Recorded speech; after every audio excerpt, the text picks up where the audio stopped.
बेटा पढ़ना है हमें न्यूक्लिक एसिड। न्यूक्लिक एसिड क्या होता है भाई? जो हमारी सेल के न्यूक्लियस में मिलता है, जेनेटिक मटेरियल डीएनए या आरएनए, है ना। याद रखना इनके ऊपर कौन सा चार्ज होता है? नेगेटिवली चार्ज होते हैं ये, ठीक है। अगला, ये भाई जेनेटिक मटेरियल की तरह काम करते हैं, है ना। ये किसके पॉलीमर है, मतलब इनका मोनोमर कौन है, आप ऐसे भी बोल सकते हो, या किसका पॉलीमर है? तो ये न्यूक्लियोटाइड का पॉलीमर है, ठीक है। अच्छा, एक न्यूक्लियोटाइड का जरा स्ट्रक्चर देखते हैं, और इसके बाद एक चीज़ होती है न्यूक्लियोसाइड, वो देखते हैं। देखो बेटा, सबसे पहले एक पेंटोज शुगर होता है बीचों बीच। पेंटोज शुगर क्या होता है जी? 5 कार्बन वाली चेन का स्ट्रक्चर, 5 कार्बन होते हैं। उसके पहले कार्बन से एक नाइट्रोजन बेस जुड़ा होता है, उसके 5वें कार्बन से एक फॉस्फेट ग्रुप जुड़ा।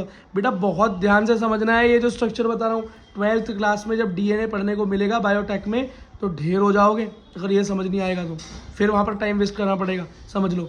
तो ये क्योंकि भाई न्यूक्लियोटाइड, जो न्यूक्लियोटाइड है, यही न्यूक्लियोटाइड और ये न्यूक्लियोसाइड, यही चीज़ें मिलकर बेटा जेनेटिक मटेरियल बना रही हैं।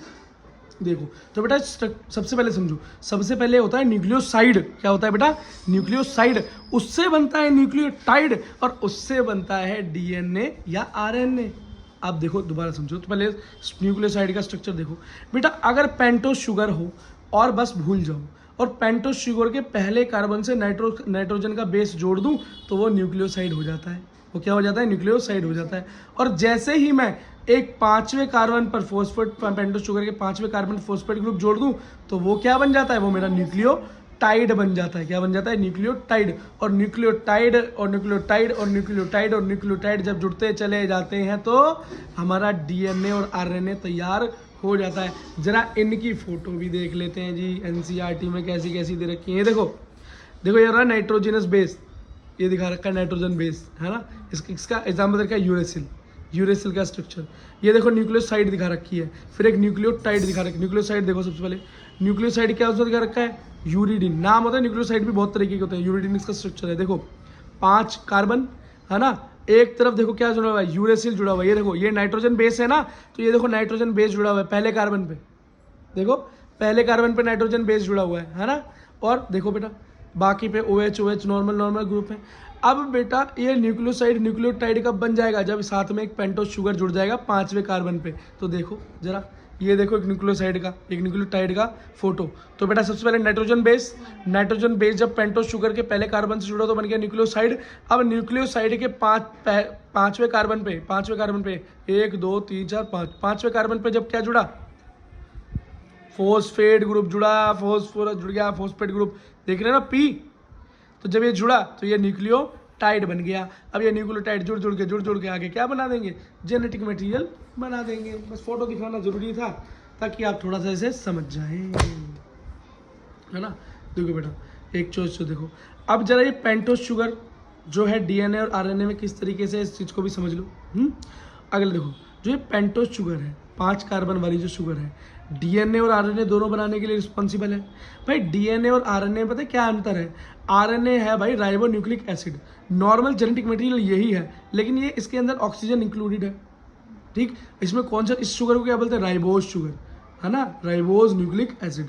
तो राइबोज शुगर, अब इसके अंदर जब हम क्या करते हैं, इसका क्या करते हैं? ऑक्सीडेशन, सॉरी हाँ, इसका हम रिडक्शन कर दें, इसका ऑक्सीजन छीन लें, इसको डीऑक्साइड कर दें, डीऑक्सीजनेटेड कर दें, तो ये डीऑक्सी राइबो न्यूक्लिक एसिड बन जाएगा। तो इसके अंदर शुगर क्या है? Deoxy ribose sugar deoxy ribose. नाम याद करना आसान है बेटा। उसका फॉर्मूला क्या है? C5H10O4, ठीक। इसमें क्या है? एक ऑक्सीजन कम है ना, ये रिड्यूस हो चुका है, लेकिन नॉर्मल आरएनए में कितनी होंगी? C5H10O5। एक इसके अंदर डीएनए में ऑक्सीजन कम है बेटा। ऑक्सीजन कम होने की वजह से ये लेस रिएक्टिव हो जाता है, क्योंकि ऑक्सीजन बहुत रिएक्टिव है। लेस रिएक्टिव होने की वजह से ज़्यादा स्टेबल होता है, तो इसलिए ज़्यादा अच्छा जेनेटिक मटेरियल है, ज़्यादा स्टेबल जेनेटिक मटेरियल है इंसानों में, इसलिए इसको चूज़ किया जाता है। अब इस पेंटोज शुगर में एक नाइट्रोजन बेस अगर मैं जोड़ दूँ, तो कौन कौन से बेटा जुड़ सकते हैं नाइट्रोजनस बेस, ताकि ये न्यूक्लियोसाइड बन जाए, तो वहाँ से टाइड बनेगा।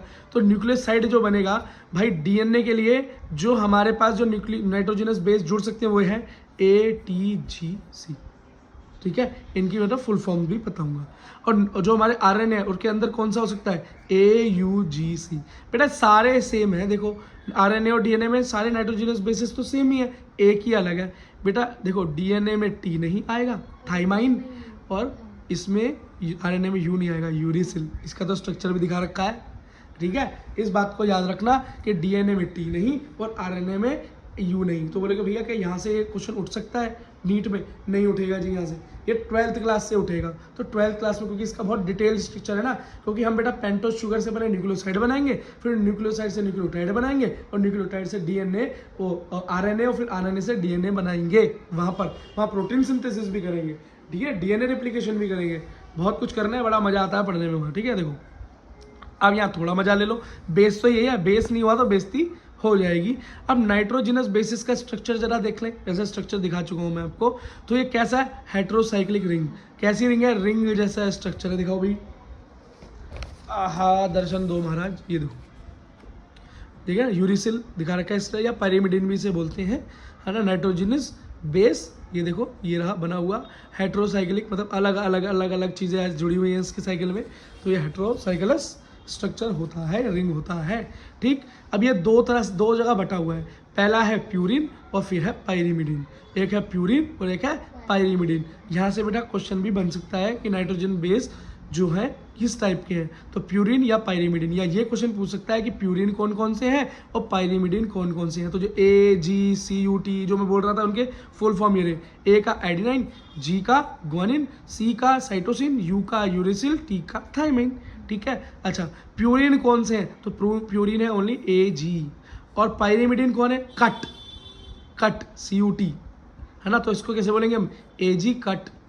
जैसे कोई वाइफ अपने हस्बैंड से बोले AG कट लो यहाँ से, क्या AG कट, ऐसे याद करोगे। तो AG प्यूरिन और ये हमारे पायरिमिडिन, ठीक है। टोटल न्यूक्लियोटाइड कितने टाइप के हैं जी, टोटल 8 टाइप के हैं। कैसे पता चला कि डीएनए के पास 4, आरएनए के पास 4, तो 4 और 4 टोटल 8। तो ये भी एक क्वेश्चन बन सकता है कि टोटल नंबर ऑफ या टोटल टाइप ऑफ न्यूक्लियोटाइड्स, आप बोलोगे टोटल 8 है।